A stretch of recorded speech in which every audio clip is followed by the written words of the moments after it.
بسم اللہ الرحمن الرحیم۔ السلام علیکم ورحمۃ اللہ وبرکاتہ۔ تھوڑا سا اپنا تعارف کروا دوں تاکہ آپ کمفرٹیبل ہو جائیں۔ مجھے الحمدللہ اللہ تعالیٰ نے پاکستان کے 4 سے 5 بڑے اداروں میں کام کرنے کا موقع دیا اور میں ہر ادارے میں ایز اے جی ایم میں نے سرو کیا ہے۔ جیسے اسٹائلو شوز آپ نے نام سنا ہے، اسی طرح کے اور اداروں میں۔ تو ایک کمپنی کا جو جی ایم ہوتا ہے، آپ کو پتہ ہے کہ اس کے نیچے بہت سارے مینیجرز، پھر ان مینیجرز کے نیچے اسٹاف ہوتا ہے۔ تو اسٹاف کے ساتھ ہمیشہ ڈیلنگ میری رہی، اور جیسے حامد صاحب نے بات کی نا کہ آپ کا ایک پرسنالٹی ہوتی ہے، کریکٹر ہوتا ہے، تو وہ ہم لوگ اس کو آبزرو کر رہے ہوتے ہیں۔ اچھے اداروں میں باقاعدہ فائل مینٹین ہوتی ہے ہر امپلائی کی، ایک سیکرٹ فائل ہوتی ہے جس کا امپلائیز کو آئیڈیا نہیں ہوتا، یہ آرمی کے اندر بھی ہوتا ہے، اور آپ نے کوئی اچھا کام کیا تو ڈاکومنٹ لگ جاتا ہے، آپ نے کوئی نیگیٹو ایکٹ کیا اس میں ڈاکومنٹ لگ جاتا ہے، اور یہی فائل آپ کی ایئرلی جو پروموشن ہے یا انکریمنٹس ہیں یا بینیفٹس ہیں اس کو ڈیسائیڈ کر رہی ہوتی ہے۔ اگر سادہ لفظوں میں بتاؤں نا، ایک چھوٹا سا نامہ اعمال بن رہا ہوتا ہے۔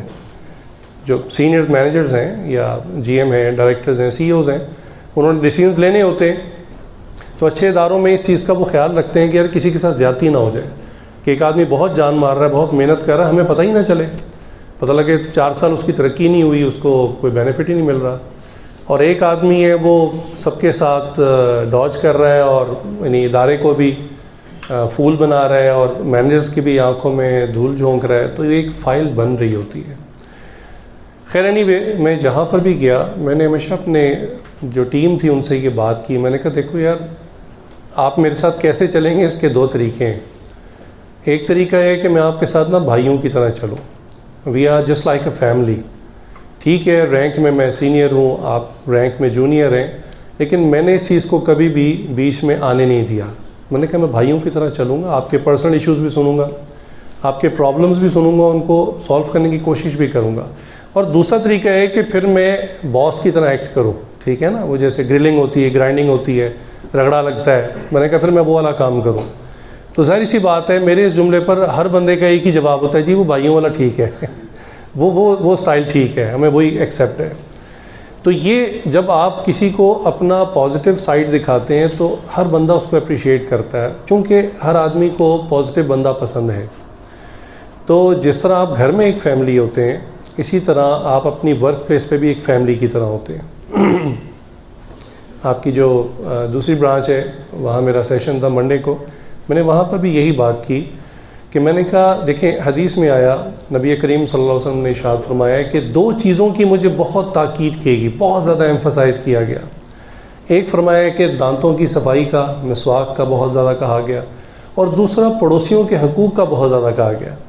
اور فرماتے ہیں کہ مجھے شک ہونے لگا کہ ایسا نہ ہو کہ ان کو وراثت میں حصہ مل جائے، یعنی ایک بندہ فوت ہوتا ہے تو بیسیکلی اس کی جو وراثت ہے، جاگیر، جائیداد، گاڑیاں، پلاٹس جو بھی ہیں وہ ریلیٹیوز میں، لیکن وہ کہنے لگے مجھے یہ ڈر لگ گیا کہ ایسا نہ ہو کہ اتنے زیادہ حقوق بتائے جا رہے ہیں کہ کہیں ان کو نیبرز کو بھی جو ہے وراثت میں حصہ نہ مل جائے۔ تو میں نے اس ٹرم کو تھوڑا سا ایکسپینڈ کیا تھا کہ اس کو تھوڑا سا ایلیبریٹ کرتے ہیں کہ پڑوسی ہوتا کیا ہے۔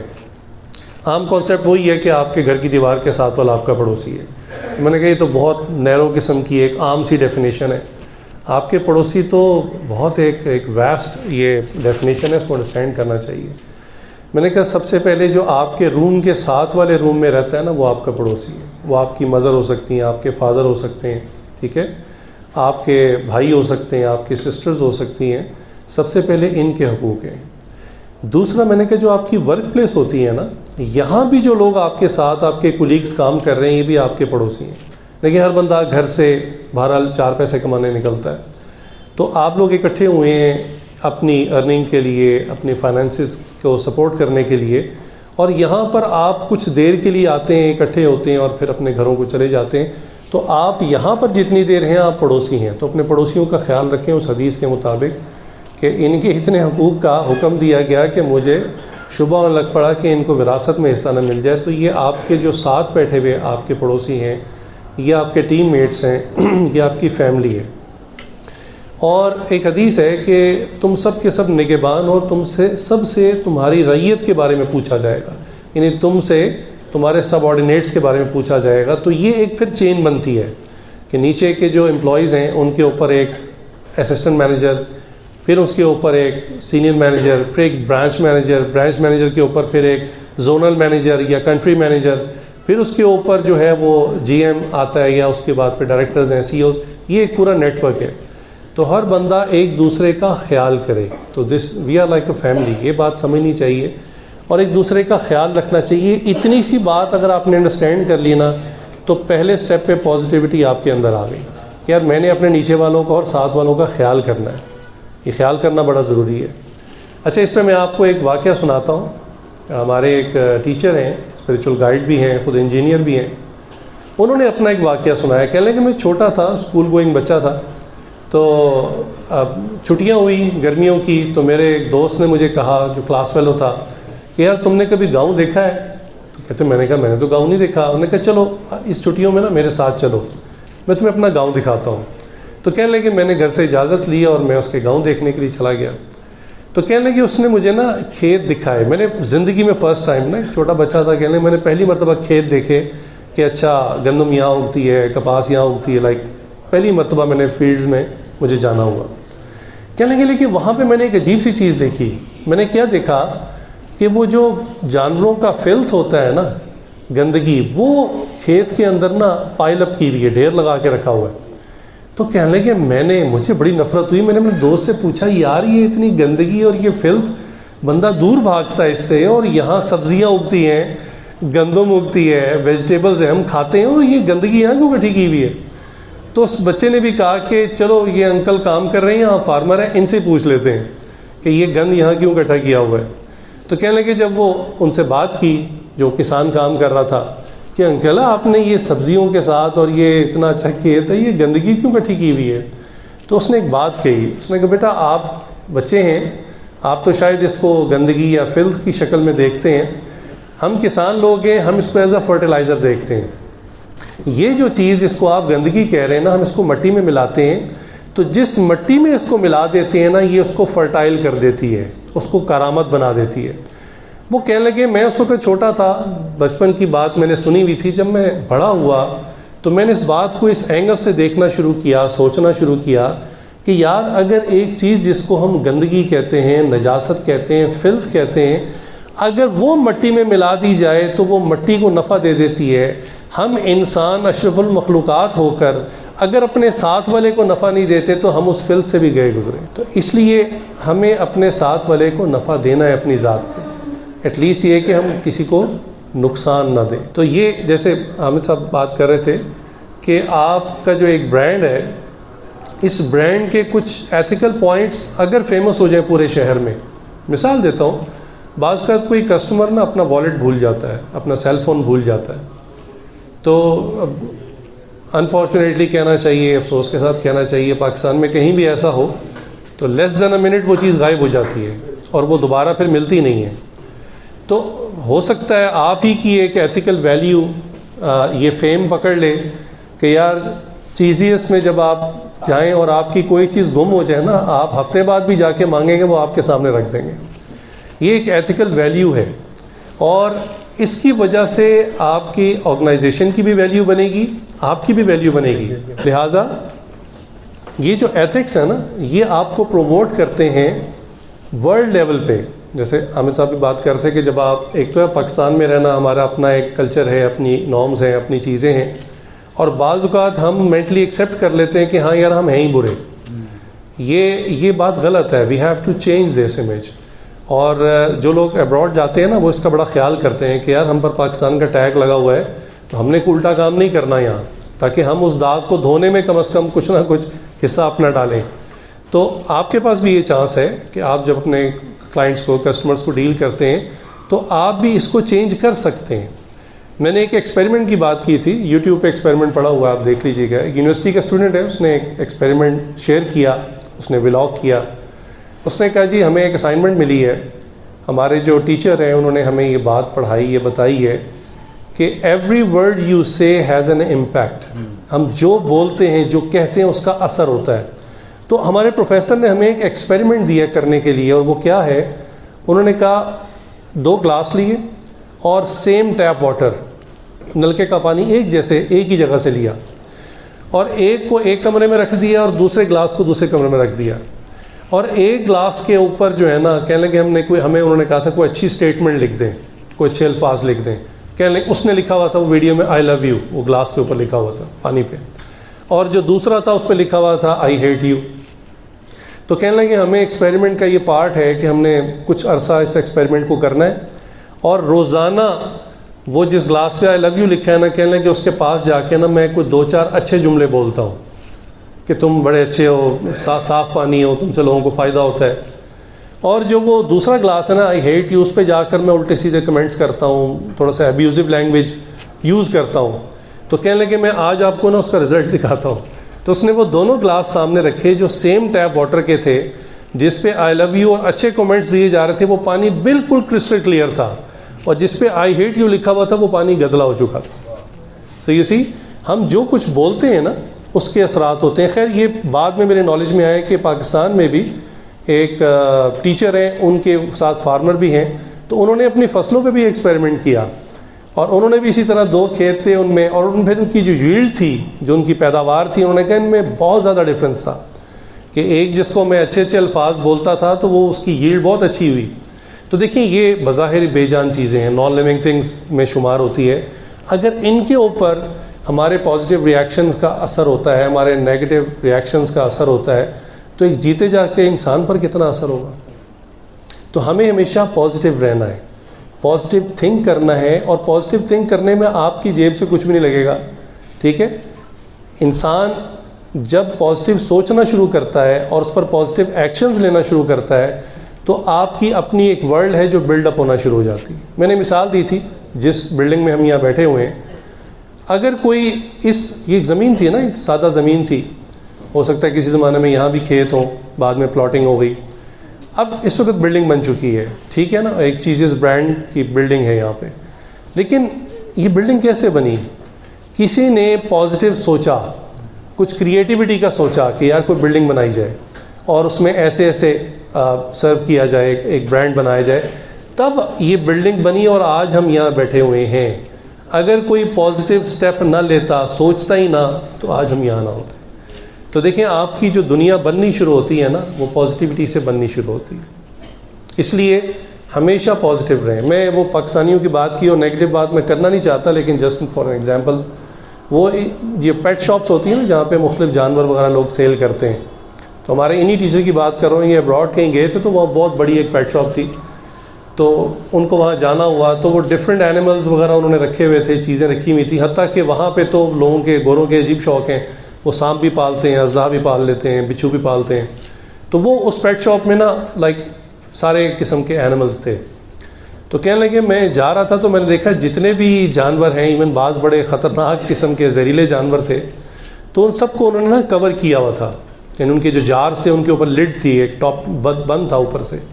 کہنے لگے میں گزرا ایک کے آگے سے, تو اس میں کریبس تھے, کیکڑے تھے کافی سارے, اس کے اوپر کوئی ٹاپ لڈ نہیں تھا, کچھ بھی نہیں تھا کور.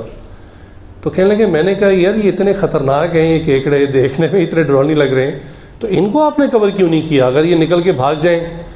تو وہ شاپ اونر تھا, اس نے کہا جی یہ بھاگ نہیں سکتے, آپ تھوڑے دیر کھڑا ہو کے خود تجربہ کر لیں. تو کہنے لگے میں کھڑا ہو کے دیکھنے لگ پڑا. تو کیا ہوا کہ واقعی تھوڑی دیر میں ایک کریب نے جب ذرا اوپر چڑھنے کی کوشش کی نا, تو دوسرے نے اس کی ٹانگ کھینچ لی نیچے. تو کہنے لگے مجھے پاکستان یاد آ گیا کہ ہمارے یہاں بعض اوقات اکٹھا گرو کرنے کے بجائے ہم کوشش کرتے ہیں کہ یار یہ اوپر کیوں جا رہا ہے, یہ اتنا بھاگ بھاگ کے کام کیوں کر رہا ہے, اپنی جے ڈی کیوں پرفارم کر رہا ہے, ٹائم پہ کیوں آتا ہے, ٹائم پہ کیوں جاتا ہے. اس کی ایسی شکایت کریں کہ اس کو کمپنی سے نکال دیا جائے. مطلب بعض ادارے ایسے بھی ہوتے ہیں نا کہ وہ سارے کرپٹ ہوتے ہیں, ایک ایماندار آ جائے نا تو کہتے ہیں یا تو ہمارے ساتھ مل جاؤ یا ٹرانسفر کے لیے تیار ہو جاؤ, ہم تمہیں ایسے گاؤں میں اٹھا کے پھینکیں گے کہ پھر تمہیں جو ہے نا پتہ چل جائے گا. تو یہ نیگیٹو رویہ یا یہ نیگیٹو تھنکنگ یا اس کی آؤٹ کم یہ نہیں ہونی چاہیے. اس کی وجہ سے ہم گرو نہیں کرتے. دیکھیں ٹیم ورک کسے کہتے ہیں؟ کیا ممکن ہے کہ آپ اکیلے فٹ بال کے گراؤنڈ میں جائیں اور آگے 11 کھلاڑی اور آپ اکیلے ان سے فائٹ کر رہے ہوں, جیت جائیں گے کبھی؟ آپ منہ دیکھتے رہ جائیں گے اور وہ لوگ آرام سے گول پہ گول کریں گے. تو ٹیم ورک کہتے ہی اس کو ہیں. کہ جہاں اکیلا بندہ کام نہیں کرتا، ٹیم مل کر کام کرتی ہے، ہاکی ہے، فٹ بال ہے، اس طرح کی جتنی سپورٹس ہیں، تو ایک آرگنائزیشن بھی تبھی گرو کرتی ہے جب اس میں سب مل کے ایز اے ٹیم کام کرتے ہیں۔ اچھا، سپورٹس کے اندر جب بھی کوئی ٹیم میچ ہار جاتی ہے تو دیکھنے والے کیا کہتے ہیں؟ ان میں ٹیم کوآرڈینیشن نہیں تھی، یہی کہتے ہیں نا، اسی لیے لوز کر گئے۔ تو اسی کو آپ اپنے اوپر اپلائی کریں کہ اگر آپ سمجھتے ہیں آپ لوز کر رہے ہیں تو کیا مطلب ہے؟ You have a lack of team coordination. تو کوآرڈینیشن کو بڑھائیں، کوشش کریں کہ ہر بندے کے لیے ون ون سچویشن ہو۔ دیکھیں، اپنے لیے ون کرنا ہر بندہ جانتا ہے، کوشش کریں کہ ساتھ والے کو بھی ہاتھ سے اٹھائیں، جو گر رہا ہے اس کو سنبھالیں، اس کو بھی ساتھ لے کر چلیں۔ اس طرح سے نیشنز بلڈ ہوتے ہیں۔ میں نے یہ بات بھی بتائی کہ بہت سارے ایسے ملک ہیں جو ہمارے ساتھ آزاد ہوئے اور کئی ہمارے بعد آزاد ہوئے۔ آپ آج ان کے حالات دیکھیں، بندہ دیکھ کر حیران ہو جاتا ہے، اتنی ترقی کر لی ان ملکوں نے، یعنی ٹائم انہیں یا تو ہمارا جتنا ملا یا ہم سے بھی کم ملا، لیکن ان کی ترقی کو دیکھ کے ہم حیران ہو جاتے ہیں کہ اتنی ترقی کیسے ہوگی۔ آپ کو بتاؤں، ایک نیوز ہے، ایک زمانہ تھا کہ پاکستان نے امریکن پریزیڈنٹ کو باقاعدہ پاکستان نے ایڈ دی ہے امریکہ میں، ٹھیک ہے نا، کسی موقع پر ان کو ضرورت تھی تو پاکستان نے ایڈ دی۔ آپ کہیں گے یہ کوئی جوک ہے، نہیں جی، یہ بالکل نیوز میں موجود ہے، آپ اس کو چیک کر سکتے ہیں، ویریفائی کر سکتے ہیں۔ تو ایک زمانہ وہ بھی تھا، اتنے اچھے ہم تھے حالات، اور اتنا پیچھے کیسے رہ گئے؟ یہ اسی نیگیٹو تھنکنگ کی وجہ سے۔ دیکھیں، negative thinking and positive thinking basically یہ ایک سوچ کا زاویہ ہے۔ دنیا میں ہر چیز ہوتی ہے، اچھا برا ہر چیز ہوتی ہے، آپ کی سوچ کا زاویہ۔ میرے بھائی دبئی رہے کچھ عرصہ، تو کہنے لگے کہ یار دبئی میں نا ہر قسم کا کرائم ہوتا ہے، ہر قسم کا گناہ ہوتا ہے، لیکن مجال ہے کہ نیوز پیپر میں کوئی چیز آ جائے۔ انہوں نے کہا ان کا نیوز پیپر نا ایک موٹا میگزین ہوتا ہے، بہت بڑا رسالہ ہوتا ہے، کئی صفحات پہ مشتمل، لیکن جب آپ رسالہ کھولتے ہیں تو اس میں جناب آج شیخ نے فلاں کمپنی کا افتتاح کر دیا، آج فلاں ملٹی نیشنل کمپنی نے اپنا آفس کھول دیا۔ کہنے لگے اتنی اچھی نیوز ہوتی ہیں کہ جب دنیا میں وہ جاتی ہیں تو ہر کمپنی چاہتی ہے میرا ہیڈ آفس بھی دبئی میں ہو۔ اس کی وجہ سے وہ یہاں تک پہنچے ہیں۔ حالانکہ کہتے تھے آن اسٹریٹ لیول ہم دیکھتے تھے کہ سارے الٹے کام ہوتے ہیں وہاں بھی، ٹھیک ہے۔ تو پازیٹیوٹی کا یہ فائدہ ہوتا ہے۔ تو دیکھیں، یہ ایک زاویہ، ایک اینگل ہے۔ وہ میں نے مثال دی تھی کہ بارش ہوئی نا، تو ایک بندے نے کھڑکی سے باہر دیکھا، اس نے کہا کیا بارش ہو گئی، سب جگہ کیچڑ اور گند ہو گیا۔ یہ ایک اینگل ہے، ایک ایسپیکٹ ہے دیکھنے کا۔ ایک دوسرے بندے نے دیکھا، اس نے کہا نہیں یار، وہ دیکھو سارے درخت دھل گئے، ساری بلڈنگز دھل گئی ہیں، تو ساری سڑکیں صاف ہو گئی ہیں، سب کچھ دھل گیا ہے۔ بارش ہوئی تھی اور دونوں کام ہوئے تھے، لیکن دیکھنے والے نے، ایک نے کیچڑ اور گند دیکھا اور ایک نے دیکھا ہر چیز فریش ہو گئی ہے، ہر چیز دھل کے نکھر گئی ہے۔ تو یہ دیکھنے کا اینگل ہوتا ہے۔ وہ کسی بندے نے پھول پکڑا نا، اس کو کانٹا چبھا، اس نے کہا کیا مصیبت ہے، جہاں بھی پھول ہوتے ہیں وہاں کانٹے ہوتے ہیں۔ تو دوسرے نے کہا کہ دیکھو جہاں کانٹے ہوتے ہیں وہاں پھول بھی ہوتے ہیں۔ یہ ایسپیکٹ ہوتا ہے۔ آپ کے سامنے اگر میں ابھی پانی کا گلاس آدھا آپ کو دکھاؤں تو آپ میں سے بعض یہ سوچیں گے کہ بھی آدھا گلاس خالی ہے، لیکن بعض سوچیں گے چلو بھی آدھا بھرا بھی تو ہوا ہے۔ تو یہ وے آف تھنکنگ ہے، اور اس کو چینج کرنے میں نا آپ کا کچھ بھی نہیں لگتا اور کوئی ٹائم بھی نہیں لگتا، یعنی پیسے تو ویسے نہیں لگتے اور ٹائم بھی نہیں لگتا۔ بلڈنگ بننے میں ٹائم لگتا ہے، دیوار بننے میں ٹائم لگتا ہے، سوچ کو بدلنے میں لیس دین اے سیکنڈ آپ کی زندگی بدل سکتی ہے۔ اگر آپ سوچیں کہ یار آج سے میں نے کسی کا برا نہیں چاہنا۔ دیکھیں، ہم چونکہ نبی کریم صلی اللہ علیہ وسلم کے ماننے والے، میں آپ کو ان کی بات بتاؤں گا۔ انہوں نے دین اسلام کی دعوت بعد میں پیش کی ہے، پہلے کیا چیز پیش کی ہے؟ ان کی ایمانداری، ان کی انٹیگریٹی۔ یہاں تک کہ جو نان مسلمس تھے، نان بلیورز تھے، وہ منہ سے کہتے تھے کہ ہم ان کی اس دعوت کو تو نہیں مانتے جو یہ کہہ رہے ہیں کہ ایک خدا ہے، لیکن اس بات کو ضرور مانتے ہیں کہ یہ صادق اور امین ہے۔ اور صادق اور امین ہونے کا لیول کیا تھا کہ جب مکہ والوں نے اتنا تنگ کیا کہ مکہ میں سٹے کرنا پاسبل نہیں رہا اور آپ صلی اللہ علیہ وسلم ہیز ٹو مائیگریٹ ٹو مدینہ منورہ، ہجرت کرنی پڑ گئی، تو آپ صلی اللہ علیہ وسلم جاتے ہوئے علی تعالیٰ کو کیا کہہ رہے ہیں؟ علی بیٹا آپ میرے بستر میں لیٹ جائیں، اور صبح یہ لوگوں کی امانتیں ہیں، یہ کسی نے گولڈ رکھوایا ہوا ہے، کسی نے کوئی چیز رکھوائی، یہ بیٹا سب کو دے کے نا پھر آپ بھی وہاں پہ آرام سے آ جانا۔ اس رات بھی، جس رات نبی صلی اللہ علیہ وسلم کو وہ قتل کرنے کا نعوذ باللہ پلان کر رہے تھے، اس رات بھی نبی صلی اللہ علیہ وسلم کے پاس ان کی امانتیں پڑی ہوئی تھی۔ بندے کی پرسنالٹی ایسی ہونی چاہیے، یہ ہمارے لیے لیسن ہے۔ ایک اور میں آپ کو لیسن دوں گا کہ پازیٹیو رہنا اور پازیٹیو تھنکنگ سے کتنے بڑے بڑے فساد ختم ہو جاتے ہیں. اچھا یہ بات ہے جب نبی کریم صلی اللہ علیہ وسلم نے ابھی نبوت کا اعلان نہیں کیا تھا, نبوت ملی نہیں تھی لیکن مکہ والوں میں رہتے تھے, تو بیت اللہ کو ریکنسٹرکٹ کرنا پڑ گیا چونکہ ماضی میں ڈفرینٹ ٹائمز میں اس کی کنسٹرکشن کرنی پڑی. تو بیت اللہ کو جب ریکنسٹرکٹ کیا تو سب مکہ والوں نے مل کے کیا, ڈفرینٹ قبیلے تھے. لیکن جب حجر اسود کو لگانے کی بات آئی نا, وہ چونکہ ایک ہی سٹون ہے جنت کا آیا ہوا, اب ہر قبیلے والا چاہتا تھا کہ ہمارا سردار اس کو فٹ کرے تاکہ نہ رہتی دنیا ہسٹری میں یہ بات نوٹ ہو کہ فلاں قبیلے کے سردار نے اس کو امپلیس کیا ہے.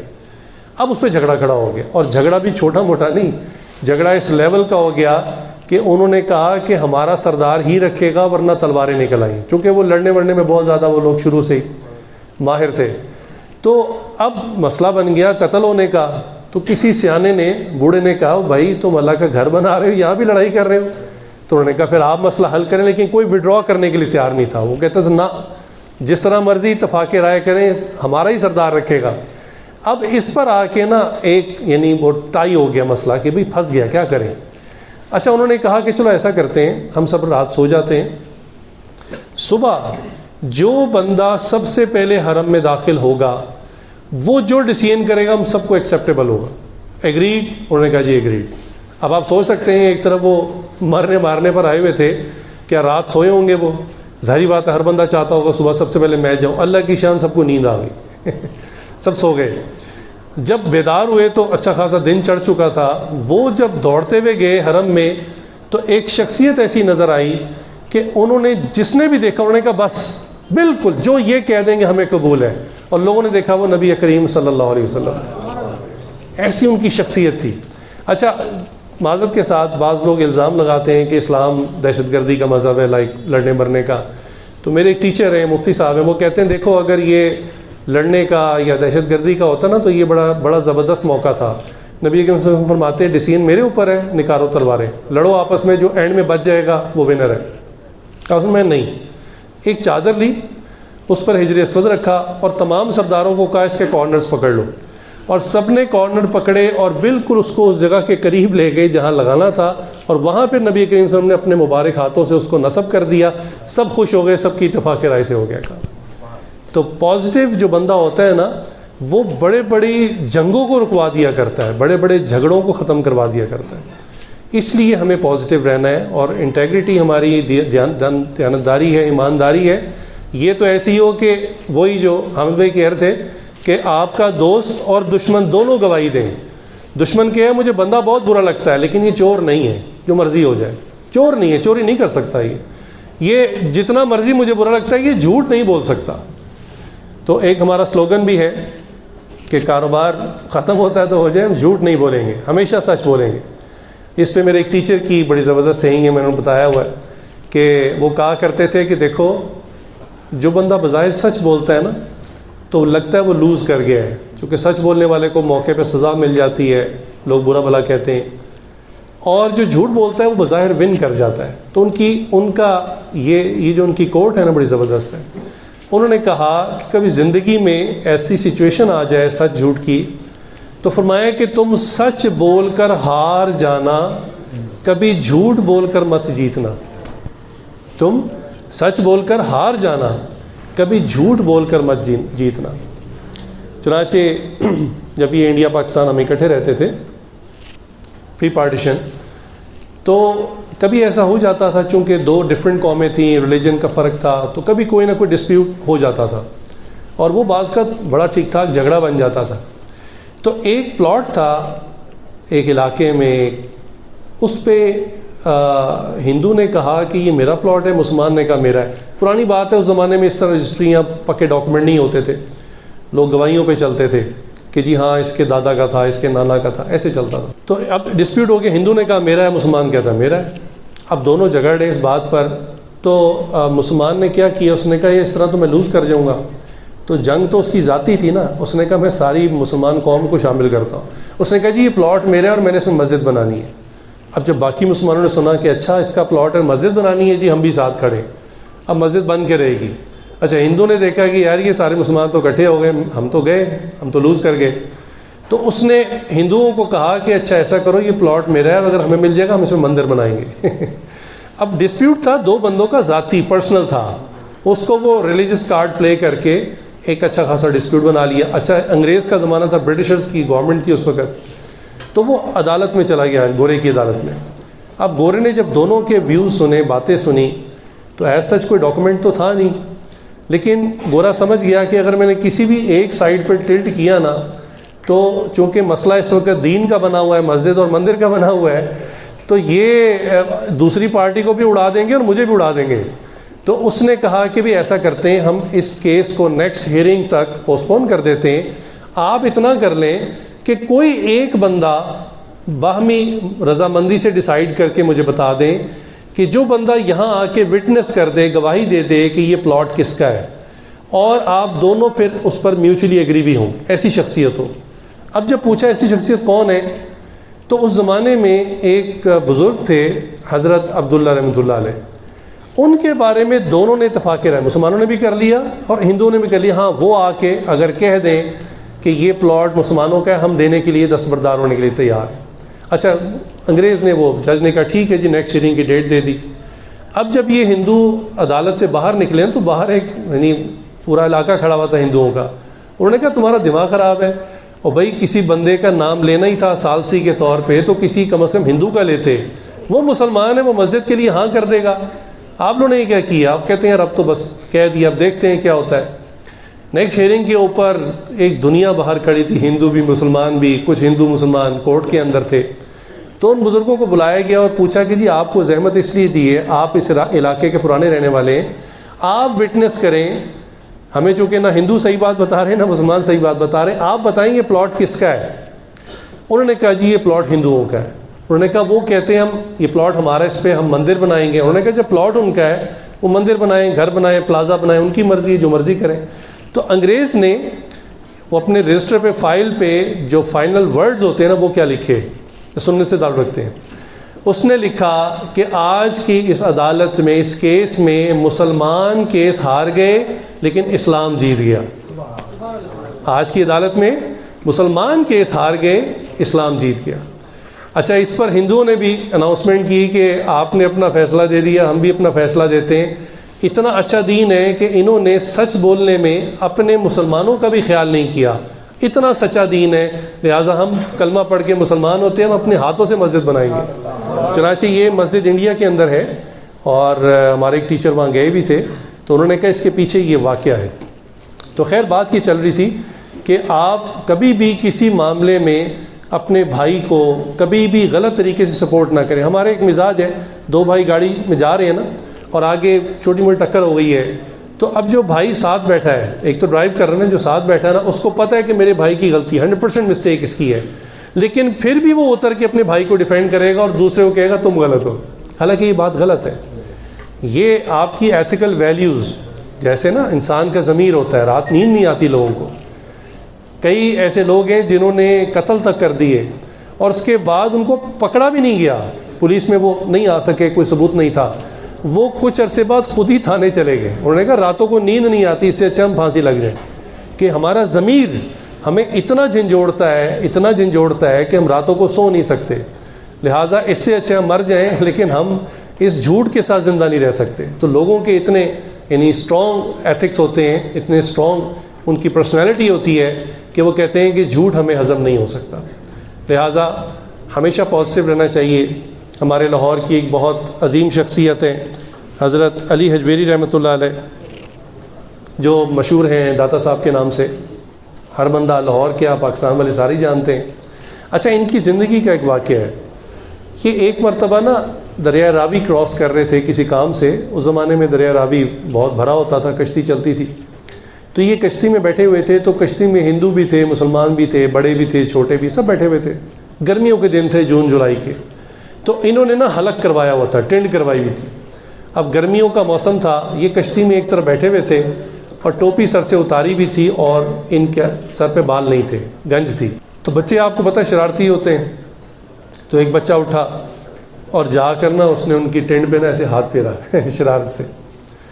تو وہ اس نے تو یہ حرکت کی، بچہ تھا، لیکن باقی لوگوں نے نا ذرا کہکا لگایا، ہنسے. اچھا ان کے ہنسنے سے باقی بچوں کو بھی شے ملی، دوسرا اٹھا اس نے بھی جا کے ہاتھ پھیرا ٹینڈ پہ، پھر لوگ ہنسے، حتیٰ کہ نا آہستہ آہستہ نا بچوں کو اپریسیشن ملی تو بچوں نے تماشا پکڑ لیا۔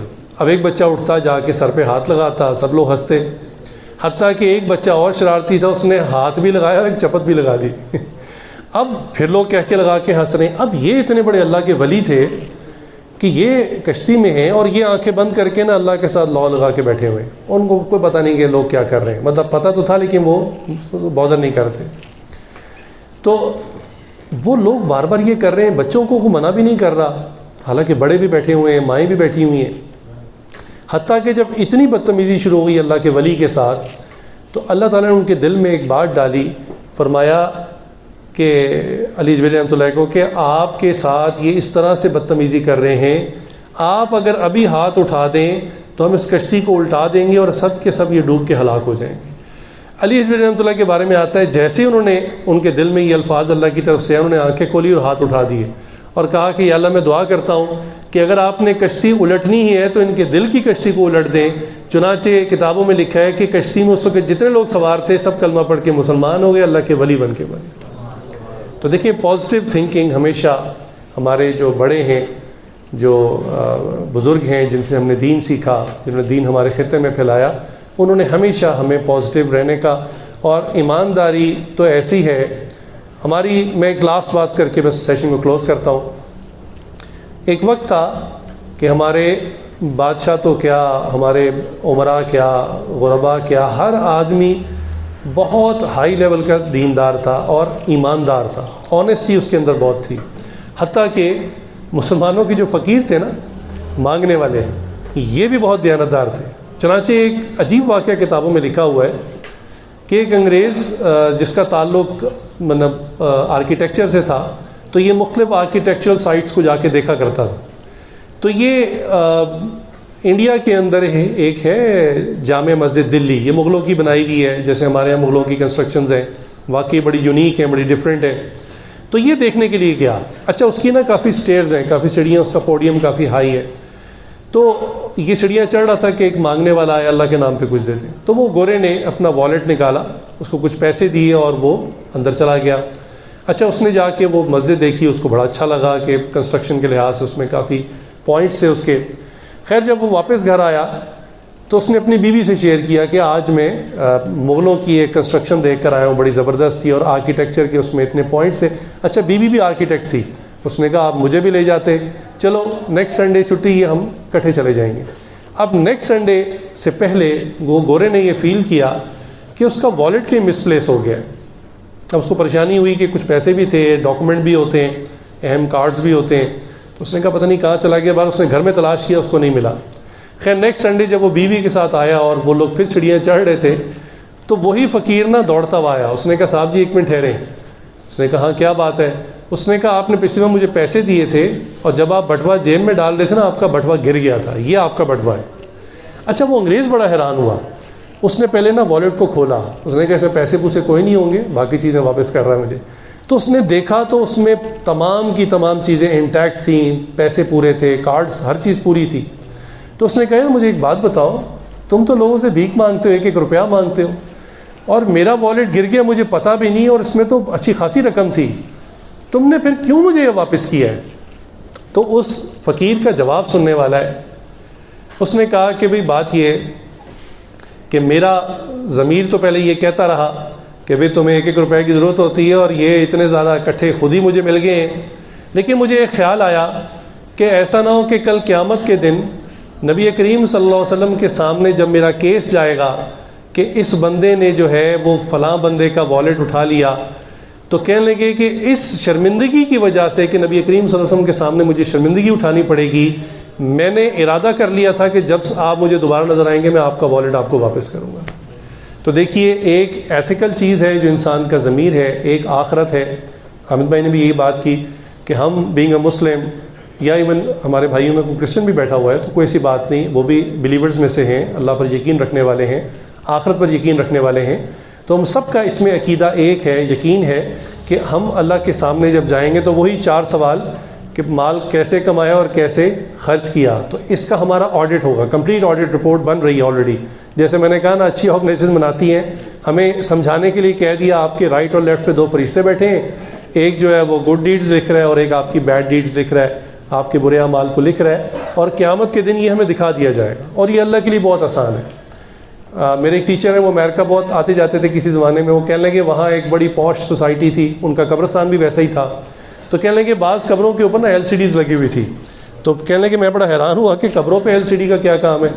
تو وہاں کے ایک لوکل بندے نے بتایا کہ جی یہ LCD کے ساتھ ایک بٹن ہے, آپ جب اس کو پریس کرتے ہیں, ان کے جو چاہنے والے فوت ہونے کے لوائقین جب آتے ہیں اس کی یاد آتی ہے, تو وہ آ کے اس بٹن کو پریس کرتے ہیں, تو اس کی زندگی کی ایک مختصر 4-5 منٹ کی ایک فائل پلے ہو جاتی ہے, USB لگی ہوئی اندر, وہ فائل چل پڑتی, جیسے پیدا ہوا تھا تصویریں کھینچی, بڑا ہوا تصویریں کھینچی, پہلی دفعہ چلنا شروع کیا تصویریں, موویز بنی, اس کی برتھ ڈے کے اوپر, پھر شادی کے اوپر موویز بنی, پھر آگے اس کی اولاد ہوئی, تو انہوں نے کہا اس کی جو لائف کی پوری ایک ہے نا وہ ریل چل پڑتی ہے, 4-5 منٹ میں نا اس کی زندگی کی فلم چل جاتی ہے. تو ہمارے وہ انجینئر صاحب کہنے لگے واہ عجیب بات ہے, انسان اس ٹیکنالوجی پہ قادر ہے کہ بندے کی پوری زندگی کی سمری 4 سے 5 منٹ میں ڈسپلے کر دیتا ہے. اللہ تعالیٰ کس چیز پہ قادر ہیں کہ ہم نے کوئی کام چھپ کر کیا یا ظاہراً کیا, اللہ تعالیٰ بھی قیامت کے دن اسی طرح ہمیں سارا کچھ ڈسپلے کر دیں گے. لہٰذا ہم اس لیے بھی ایمانداری کے ساتھ معاملہ کریں, اس لیے ایمانداری کے ساتھ معاملہ کریں, اسی لیے سچ بولیں کہ بھی ہمیں کوئی واچ کر رہا ہے, کوئی بڑی ذات ہمیں واچ کر رہی ہے, ہمارا آڈٹ ہوگا, ہر چیز کو سکین کیا جا رہا ہے, ریکارڈ کیا جا رہا ہے, اور قیامت کے دن ہمارے لیے ہمارے سامنے نامہ مال کے طور پہ پیش کیا جائے گا. اس لیے بھی ہمیں پازیٹیو بھی رہنا ہے, پازیٹیو ایکشنز کرنے ہیں, اور دیانتداری ایمانداری کے ساتھ کام کرنا ہے. آپ کا بہت شکریہ, آپ نے بہت تحمل سے تسلی سے بات کو سنا. اب اس پازیٹیو چینج لانے میں میرا نہیں خیال ہم میں سے کسی کو کوئی تذبذب ہونا چاہیے, اور ود ان اے سیکنڈ, چونکہ صرف سوچ بدلنی ہے, کچھ بھی نہیں کرنا, تو صرف سوچ کے بدلنے سے آپ آج سے ابھی سے آپ کے پازیٹیو ایکشنز سٹارٹ ہو سکتے ہیں. اللہ تعالیٰ سے دعا اللہ تعالیٰ ہم سب کو مثبت سوچ اور مثبت عمل کرنے کی توفیق عطا فرمائے. وآخر دعوانا الحمدللہ رب العالمین. Thank you so much engineer صاحب. تو لاسٹ بات جو انجینئر صاحب نے روکی کہ ہم نے صرف کیا بدلنی ہے, سوچ. تو جو سوچ بدلنی میں آپ کے کتنے پیسے لگیں گے, کتنی محنت لگے گی, آپ کا کیا کچھ چلا جائے گا اس سوچ کو بدلنے میں, کچھ بھی نہیں. تو ہمارا میسج یہ ہے کہ اپنی سوچ کو فوراً کیا کرنا ہے, ہم نے بدلنا ہے. اور دوسری بات جو انجینئر صاحب نے کی تھی انٹیگریٹی, ایمانداری. تو ایمانداری جو ہے نا وہ عام لوگوں کی خاصیت نہیں ہوتی, وہ خاص لوگوں کی خاصیت ہوتی ہے, وہ خاص لوگوں کی صفت ہوتی ہے. تو جتنے واقعات سنائے اس میں خاص لوگ ہمیں پتہ چلے. ہم چاہتے ہیں کہ ہمارے لوگ خاص لوگ بنیں, کیونکہ ایماندار بندہ جو ہے نا عام بندہ نہیں ہو سکتا. اس کے ساتھ ہی میں ریکویسٹ کروں گا ہیڈ آف HR سے کہ وہ آئیں اور شیئر کریں کہ اس سیشن کا پرپس کیا تھا, اور ایتھیکل پرو کو ہم نے کس پرپس کے لیے آن بورڈ کیا. Thank you so much engineer صاحب, بڑا اچھا لگا. عامر صاحب تھینک یو سو مچ, آپ نے بھی تھوڑی سی بریفنگ دی ہے. بیسیکلی ان سیشن کا مقصد یہ ہے کہ ہم لوگ جو راہ راست سے بگڑ گئے ہوئے ہیں, اچھا مہینہ بھی ہے, ہم لوگ اپنی سوچ کو, اپنے ایکشنز کو, اپنے اعمال کو صرف اپنی ذاتی زندگی میں نہیں, اپنی جو جاب آپ لوگ کر رہے ہیں اس میں بھی اچھا کریں. تو مجھے اپنی ٹیم سے, اپنے امپلائیز سے یہ پورا یقین ہے کہ آپ لوگ ایمانداری اور انٹیگریٹی کے ساتھ آج سے تہیہ کریں گے کہ ہم نے ہر سوچ کے اندر وہ چیز, ہر ایکشن کے اندر وہ چیز لے کے لائیں گے کہ نہیں, انشاءاللہ لائیں گے کہ نہیں, انشاءاللہ. Very good. تو ایک دعا کر لیں ہم اینڈ میں. تھینک یو سو مچ. جزاک اللہ. جی دعا کر لیں. اللہم صلی علی سیدنا محمد وعلی آل سیدنا محمد وبارک وسلم. ربنا ظلمنا انفسنا وان لم تغفر لنا وترحمنا لنکونن من الخاسرین. اے اللہ ہم آپ کے عاجز مسکین بندے اور بندیاں ہیں, ہمارے گناہوں کو معاف فرما. یا اللہ عیبوں کی پردہ پوشی فرما. یا اللہ جتنے گناہ آج تک کیے انہیں معاف فرما. آئندہ نیکوکاری پرہیزگاری والی زندگی شروع کرنے کی توفیق عطا فرما. یا اللہ وہ گناہ جو دن میں کیے, جو راتوں میں کیے, معاف فرما. یا اللہ وہ گناہ جو ہمیں یاد ہیں اور جو ہم کر کے بھول گئے, معاف فرما. یا اللہ آئندہ سے ہمیں ایک مثبت سوچ کے ساتھ ایک مثبت انسان بننے کی توفیق عطا فرما. ہمیں زندگی میں مثبت اعمال کرنے کی توفیق عطا فرما. یا اللہ رمضان المبارک کا مبارک ببرکت مہینہ یا اللہ ہے, اور ہم اس مہینے میں یہ ارادہ کرتے ہیں کہ آج سے آپ ہمیں بالکل بدل دیجئے اور ہمارے اندر سے جو منفی سوچ نیگیٹیوٹی ہے، ہماری شخصیت کے جو منفی پہلو ہیں یا اللہ اس کو ختم فرما کے ہماری شخصیت میں مثبت کردار کو اجاگر کر دیجئے۔ یا اللہ ہمیں نیک اور مثبت کام کرنے کی توفیق عطا فرما، ہمیں دوسروں کی خیر خواہی کرنے والا بنا، دوسروں کے ساتھ اچھائی کرنے والا بنا، دوسروں کا بھلا کرنے والا بنا۔ یا اللہ ہمارے نبی کریم صلی اللہ علیہ وآلہ وسلم ساری زندگی دوسروں کا بھلا فرماتے رہے، چاہے وہ مسلمان تھا چاہے وہ غیر مسلم تھا، انہوں نے ہر ایک کا ہمیشہ اچھا سوچا۔ یا اللہ ہمیں بھی تمام انسانوں کے لیے اچھا سوچنے کی توفیق عطا فرما۔ یا اللہ ہمیں اپنے کاروبار کی اور پروفیشن کے اندر کام کی جگہ پہ یا اللہ ایمانداری کے ساتھ دیانتداری کے ساتھ کام کرنے کی توفیق عطا فرما، ہمیشہ سچ بولنے کی توفیق عطا فرما۔ یا اللہ ہماری بظاہر دنیا خراب ہوتی ہے تو ہو جائے، یا اللہ ہم ارادہ کرتے ہیں آئندہ کبھی جھوٹ نہیں بولیں گے، آئندہ کبھی کسی کو دھوکہ نہیں دیں گے، کسی کے ساتھ بددیانتی نہیں کریں گے۔ یا اللہ آپ ہمارے اس ارادے کو یا اللہ وجود عطا فرما دیجئے، ہمیں اس پر عمل کرنے کی توفیق عطا فرما دیجئے۔ یا اللہ آج کے سیشن کو جس ٹیم نے آرگنائز کیا یا اللہ ان کو جزائے خیر عطا فرما، اسپیشلی جو کمپنیز کے ڈائریکٹرز ہیں، سی اوز ہیں، جنہوں نے اتنی اچھی نیک نیتی کے ساتھ اس طرح کے سیشن رکھوا رہے ہیں، یا اللہ ان کی اس نیت کو قبول فرما کر ان کے اس کاروبار میں خوب برکت عطا فرما، ان کے رزق میں برکت عطا فرما۔ یا اللہ ہم سب کے گھروں میں خیر و عافیت کا معاملہ فرما۔ یا اللہ جو بیمار ہیں انہیں کامل شفا عطا فرما، ہمارے رشتہ دار دور قریب کے جو لوگ فوت ہو گئے ان کی بخشش و مغفرت فرما، ہم سب کا خاتمہ بالایمان فرما، کلمے کے اوپر ہمیں موت عطا فرما۔ یا اللہ جو لوگ کاروبار کی طرف سے، رزق کی طرف سے، نوکریوں کی طرف سے پریشان ہیں، کشائش والا، عافیت والا، برکت والا حلال رزق کا ذریعہ عطا فرما۔ یا اللہ ہم پر جس پر جو قرضہ ہے، کوئی بوجھ ہے، کوئی بیماری ہے، اپنے فضل و کرم سے اس کو دور فرما۔ یا اللہ اس وقت حاضرین میں جس کے دل میں جو نیک تمنا ہے، محض اپنے فضل و کرم سے سب کے دلوں کی نیک مرادوں کو پورا فرما۔ اور یا اللہ ہمارے پیارے حبیب حضرت محمد صلی اللہ علیہ وآلہ وسلم نے جتنی خیریں مانگی ہیں تمام خیریں ہمیں عطا فرما، اور جتنے شرور سے پناہ مانگی تمام شرور سے ہماری حفاظت فرما۔ وصلی اللہ تعالی علی خیر خلقہ محمد وآلہ وصحبہ اجمعین، آمین برحمتک یا ارحم الراحمین۔ ایک لاسٹ بات، سو وی آر پریولیج، جیسا دعا میں بھی ذکر کیا کہ ہم پریولیج اس لیے ہیں کہ ہمارے اونرز ایسے ہیں جو ہمارے بارے میں سوچتے ہیں کہ ہمارے لوگ نہ صرف اس جگہ پہ ترقی کر سکیں بلکہ معاشرے میں جب جائیں اور آگے زندگیوں میں جائیں تو بھی کامیاب بنیں۔ تو اور ہمارے لیے اعزاز کی بات ہے کہ اس میں ہمارے ایم ڈی بھی ہمارے ساتھ موجود ہیں، تو اس کا بھرپور فائدہ اٹھاتے ہیں اور آپ کی بھرپور تعلیم میں پلیز ویلکم عدنان اجاز۔